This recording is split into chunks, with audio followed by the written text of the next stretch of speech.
everyone. Thanks for joining me. My name's Renee, by the way. I want to make sure I say my name sometimes at the start of my videos so that you know who I am if you've just recently joined me. So we're at the end of a day, and it's been a day, and I'm glad it's over. And here I am in my office standing in front of my whiteboard, which, if you already know me, you know is where I keep loose reading reminders about things I want to read. Unfortunately, there's a glare from the lamp, but that's actually not what this video is about. I'm going to turn this. This video is a response, I guess you could say, to a really fun video that thankfully I saw at lunchtime because I really needed the comic relief. I'm going to refresh my iPad here because I have questions to answer. I really thought, you know what? Charles from CSOP did this really fun tag. He created a tag called, he's calling it the New Year, New Me book tag. And I love to go through, I don't do tags very often, but when I do, I like to just off the top of my head sort of thing, if I can. And I thought I would just stand up and do it since I've been sitting, and I would just do this in front of my whiteboard. I, like the person that I am, I printed off my list of books. This might look like, wow, that's a lot of books, but it's in larger font for some reason when it prints off, and it prints off landscape. I couldn't get it to, so don't be misled. I thought just off the top of my head, to have some fun at the end of the day, I would do these questions. Okay, there's like a lot of them. I'm just gonna go quickly. This is going to be a shorter. How many books did you read this year? I've already done a video about like best books of 2023, and I talked about my reading in 2023. I don't talk about the number of books that I've read. I can see from the list that I keep over the last 4 years the number of books that I've read. I read more books this year in 2023 than I've ever read. Just I know that numerically just from my list, but it was a lot. It's probably more than a lot of people or most people read. I'll just say that. The reason I don't talk about the number is that it can vary from year to year. It's unimportant to me because I can vary the types of books that I'm reading. I read a lot of novellas this year, just coincidentally. So do you want to read more or less next year? I'll probably end up reading less.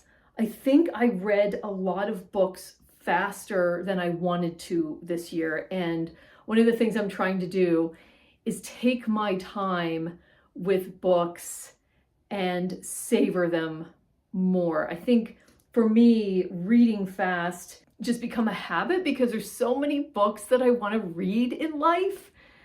And I find when I slow down, I have a better reading experience. What genre did you read the most of? Well, when I printed this out and I took a look, I could have guessed, and it's true. I read mostly classics. And what I mean by that is like from the 1800s, from the early and mid-century of the 1900s, things that are classics and modern classics. And then the other category is translated fiction. Did you discover a new genre or type of book this year? This last year was really the year of the big book for me. And so if anything, so I read War and Peace, Middlemarch. I am slow reading The Magic Mountain, which I haven't finished yet. And I feel like the large books, they train you in a way that a shorter book doesn't. They train you to not be rushing to the end, to enjoy the absolute journey of a long book, and that there will be times in a book that it'll lag. It has to. It's just the nature of 900 pages, and that there's a stick-with-itness that you inherit when you're reading a longer book, because you're not going to just quit after 400 pages when it gets to a lagging part. Let's put it that way. Shortest book. I hope I'm not, shortest book, just a bunch of novellas or very short books that I read this year. I noted a couple. Kick the Latch is one that I mentioned in my Best of, Ognine Fog. Both of those are Catherine Scanlon, and they're very short and really super enjoyable. Let me see if I marked any others. Sweet for Barbara Loden. I don't even have written down who that was, but it's one of those Dorothy Project books. Short, interesting, almost experimental. I'll put in the notes who wrote that. That was really interesting. Bartleby the Scrivener by Herman Melville, and Recitative. I know I'm probably saying that wrong, by Toni Morrison. Good stuff. And then the longest book, above and beyond anything, is War and Peace. Hottest book cover. I knew exactly what it was. I just needed to look it up in my list. It was by far the McNally Editions book of Rent Boy by Gary Indiana. Amazing. Did you reread any books? I'm not really a rereader, but I did reread something this year. What did I reread? Stoner. And I got so much more out of it the second time than even the first. And I got a lot out of it the first. And then I reread The Pumpkin Eater by Penelope Mortimer. And I'm so glad I did, because I just read it too fast. I loved it. But reading it the second time this fall, it was a much richer experience. What book surprised you the most? I'm going to get back to you on that one. The biggest letdown. You know, it's funny. I was thinking about that. I don't tend to have like letdowns on my list because I just DNF it. I just don't finish a book, and I don't keep those listed here. But I did look back and to see if there was any that was like, all right. Oh, I know. Kudos. The last book in the Rachel Cusk trilogy. I was so looking forward to like getting to the third book of the trilogy, and I did, and it was such a disappointment because it just didn't have anything in it that like carried that character forward. What's the weirdest book you read? Oh, off the top of my head, I'm gonna say it was one that I think was translated, My Husband by Maud Ventura. I think that's translated, but I don't have that written down. Yeah, that was weird. That was weird. Days of Abandonment, which I talked about in the best of, Elena Ferrante, is, oh my God, the spiraling. The Body Artist by Don DeLillo. Weird, but yeah, interesting. I have down here weird. Rent Boy is weird. Can't say that I liked that book. It was weird, by Gary Indiana. Oh, what was a book this year that was all vibes, no plot? I have a couple notes here about that.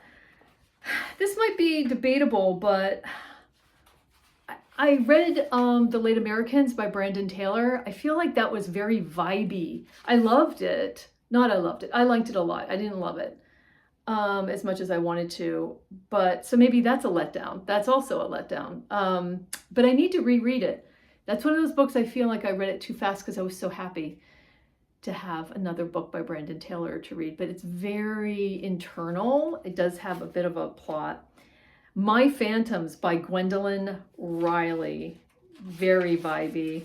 And My Face for the World to See is just so much of a vibe. Alfred Hayes, I talk about that in the other video. Whereabouts by Jhumpa Lahiri. I could read that again, and I'm not a rereader. I could read it again. I just want to be back in the atmosphere. Did you cry during any of the books? Dr. Thorne by Anthony Trollope is the one Anthony Trollope in that series that I read this year that I got very teary at the end. Did you read everything you wanted to read this year? Well, of course not. I had a bunch of things on my board that I erased and then rewrote.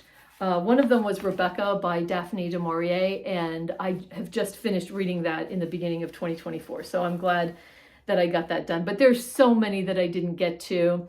I started reading The Shards by Bret Easton Ellis, and talk about vibes.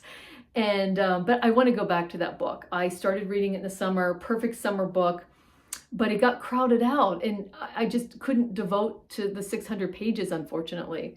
So I want to go back to that. Did you have any book-induced life revelations this year? Other than just that, I'm really appreciating the long read, and that nobody needs to be scared of a long read.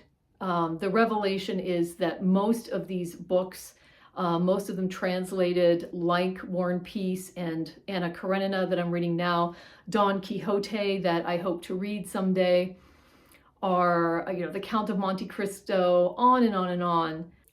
Longer, Jan Fosse, which I'd like to dip my toe into at some point. The revelation is that there isn't any reason to be scared of a book. I talked about being intimidated by Ulysses, and there's so many people that in the comments that have made me feel more comfortable about approaching Ulysses. Did you buy or read more books this year? Certainly read. I don't buy a lot of books. Who was your favorite author? I'm just gonna say Tolstoy and Trollope, because I spent a year reading War and Peace, and I read, I think, 4 of the Barsetshire Chronicles, and Trollope was a discovery for me in 2023. Did you read any translated fiction? Lots and lots, and a lot of languages. What was your dominant method of book consumption? Definitely print. I didn't read any ebooks, and I'm actually listening to The Magic Mountain along with reading it. It's the only audio book that I'm listening to. Where do you get your books? Where did you get the books you read this year? Predominantly the library. I'm a big library user, and I also scour library sales where you can get books for $1, the Goodwill store here in the US, and use my local used bookstores, or when I'm traveling, I always find a used bookstore. And the same thing, the next question is the same thing. Where do I plan on getting books this year? Same places. If you could pick one book to blow up on the internet, which would it be? I couldn't think of an answer other than to say just that classics and modern classics, I would love to see them read more by everyone as like non-intimidating books, because I didn't have the foundation earlier in life to read the classics. I went to college in my 30s as I was a working professional, and I went to college full time.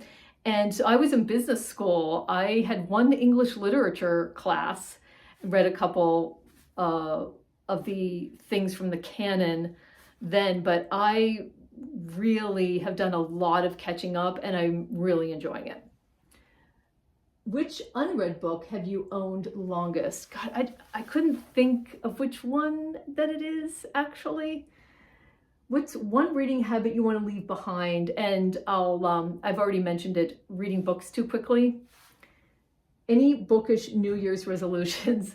I do have a 2024 intentions video that I've already done. So thank you for joining me for this off-the-cuff tag. I really appreciate it. Please join in this conversation on any of these questions that I've gone over, and I will see you on the next one.